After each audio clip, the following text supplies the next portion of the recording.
Good evening friends, शुभ संध्या। मैं विपुल, आपका दोस्त, आपका सहयोगी, आपका व्यावसायिक सलाहकार। आज आपको बताने जा रहा हूं कॉस्ट इन्फ्लेशन इंडेक्स के बारे में। क्या होता है ये कॉस्ट इन्फ्लेशन इंडेक्स? और ये जो इंडेक्सेशन बेनिफिट बार बार हम यूज करते हैं टैक्स कैलकुलेशन के लिए, इसका मतलब क्या होता है? हर साल गवर्नमेंट जो है एक इंडेक्स नोटिफाई करती है, जैसा कि 12 जून 2020 को फाइनेंशियल ईयर 2020-21 का जो कॉस्ट इन्फ्लेशन इंडेक्स नोटिफाई किया गया 301। इसका मतलब क्या है, कैसे यूज करते हैं टैक्स कैलकुलेशन में इसका, और इससे क्या क्या बेनिफिट होता है। तो आइए इन बातों को देखते हैं हम अपने स्लाइड में। कॉस्ट इन्फ्लेशन इंडेक्स, देखिए इंडेक्स, ये जो कॉस्ट इन्फ्लेशन इंडेक्स है, जो एक इंडेक्स है जो अपना नोशनल इंक्रीज होता है किसी वैल्यू ऑफ द एसेट में ड्यू टू इन्फ्लेशन की वजह से, तो उसको कहते हैं कॉस्ट इन्फ्लेशन इंडेक्स। मतलब इन्फ्लेशन, जो वैल्यू ऑफ एसेट में इन्फ्लेशन के चलते जो नोशनल इंक्रीज होता है, उस इंडेक्स को कहते हैं कॉस्ट इन्फ्लेशन इंडेक्स। देखिए, हम लोग दो बातों का कॉस्ट इन्फ्लेशन इंडेक्स को के संदर्भ में हम लोग समझेंगे। सबसे पहले तो उन बातों के लिए जिन एसेट में इंडेक्सेशन बेनिफिट अलाउड है, तो जिन एसेट में इन्फ्लेशन बेनिफिट अलाउड है, इनकम टैक्स में देखेंगे कि बहुत से जो ट्रांसफर होते हैं, तो ट्रांसफर में जो आपको जो एसेट है उसमें इंडेक्सेशन बेनिफिट अलाउ है। जैसा कि आप सबसे पहला पॉइंट देख रहे हो कि ये जो नंबर कॉस्ट इन्फ्लेशन इंडेक्स का जो नंबर होता है, ये हम यूज करते हैं calculation of inflation adjusted cost, सिर्फ वैसी एसेट के लिए जिसमें हमारा indexation benefit inflation adjustment allowed होता है।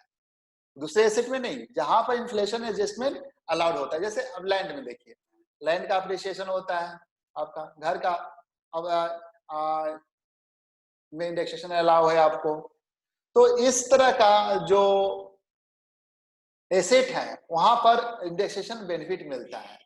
तो सीआईआई जो वैल्यू जो है, ये उन एसेट के लिए हम यूज नहीं करते हैं जहां इंडेक्सेशन बेनिफिट नहीं होता। जैसे कि एक एग्जांपल से हम देखिए, यहाँ पर लिखा हुआ है कि long term capital gain on equity mutual fund, जहां पर अमाउंट 1 लाख से एक्सीड करता है पर फिजिकल, तो टैक्स होता है flat rate of the 10% without indexation benefit.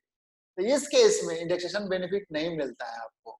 तो ये जो सीआईआई जो हम यूज करते हैं कैलकुलेशन में, तो जहां जिस एसेट में इन्फ्लेशन एडजस्टेड में और इंडेक्सेशन बेनिफिट अलाउड है, उसी एसेट के लिए यूज करते हैं। दूसरी बात, जो सीआईआई नंबर है वो कैलकुलेट करता है लॉन्ग टर्म कैपिटल गेन, जैसे फॉर फाइनेंशियल ईयर 2021। तो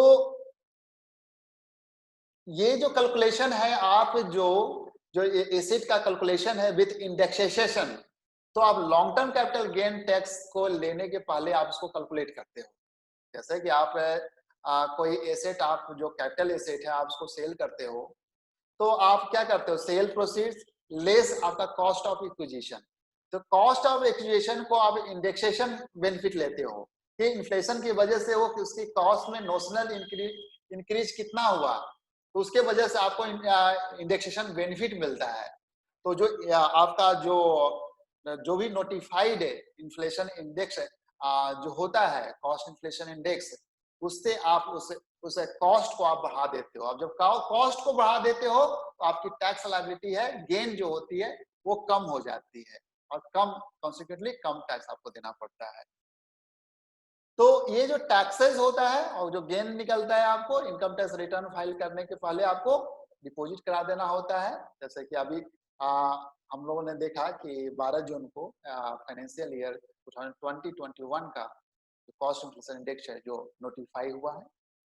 आइए हम देखते हैं कि इसका कैलकुलेशन कैसे करते हैं। Cost adjusted inflation adjusted cost price जो है, index cost of the acquisition, so calculate कैसे करते हैं।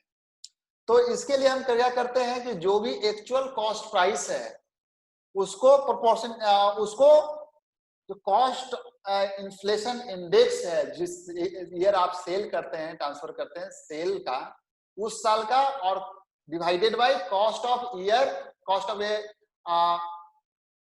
Indexation of the year of the purchase, तो इससे आप डिवाइड कर देते हो एक्चुअल कॉस्ट को। Actual cost price into cost of indexation है in the year of sale divided by cost of acquisition indexation for the year of the purchase.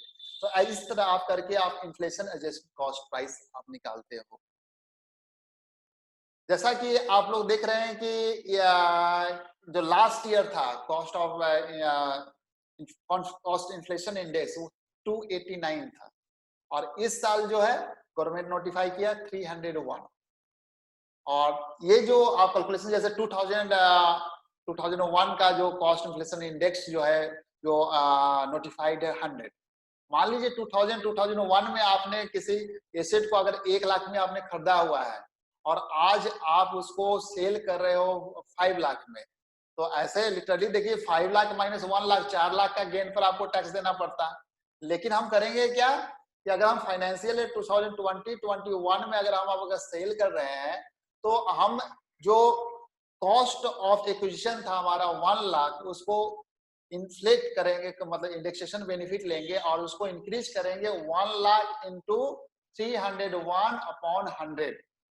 ठीक है, इस तरह करके आप जो इसको कैलकुलेट कीजिए 301 अपॉन 100, तो ये आपको 3,01,000 आता है, 3,01,000।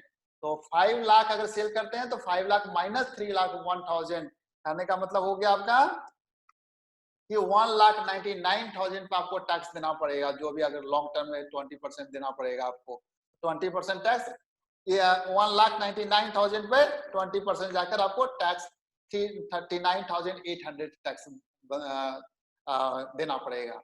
लेकिन अगर cost of inflation index cost of acquisition आप नहीं निकालते हो तो 4 लाख पे आपको टैक्स देना पड़ेगा। 4 लाख का मतलब हो गया 30% इज इक्वल टू 1,20,000। तो 1,20,000 माइनस 39, लगभग 81,000 के आसपास आपको जो है जो एक्स्ट्रा टैक्स देना पड़ता है आप उसको इंडेक्स नहीं करते हैं। तो ये इंडेक्सेशन का बेनिफिट होता है, आप कॉस्ट को इंडेक्स कॉस्ट इंडेक्सेशन बेनिफिट लेते हो और आप टैक्स लायबिलिटी को रिड्यूस करते हो। तो thank you so much for watching this video.